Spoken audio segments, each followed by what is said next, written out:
అంటే అజ్ఞానంతో కూడిన కోరిక కానీ ద్వేషం కానీ మనకు దుఃఖాన్ని ఇస్తుంది.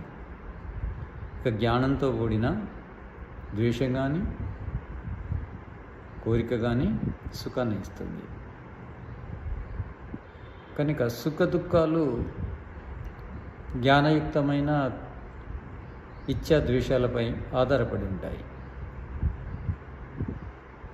అంటే మనిషి జీవితానికి కావాల్సింది జ్ఞానం. ఆ జ్ఞానము వస్తువును ఉన్నదున్నట్టు తెలుపుతుంది. సుఖాన్ని సుఖమని తెలియజేస్తుంది, దుఃఖాన్ని దుఃఖమని తెలియజేస్తుంది. సుఖాన్ని దుఃఖం అనుకోవడం, దుఃఖాన్ని సుఖం అనుకోవడము అవిద్య అవుతుంది. ఎందుకు అలా జరుగుతుంది? అవిద్య ఎందుకు వస్తుందంటే అజ్ఞానం వల్ల.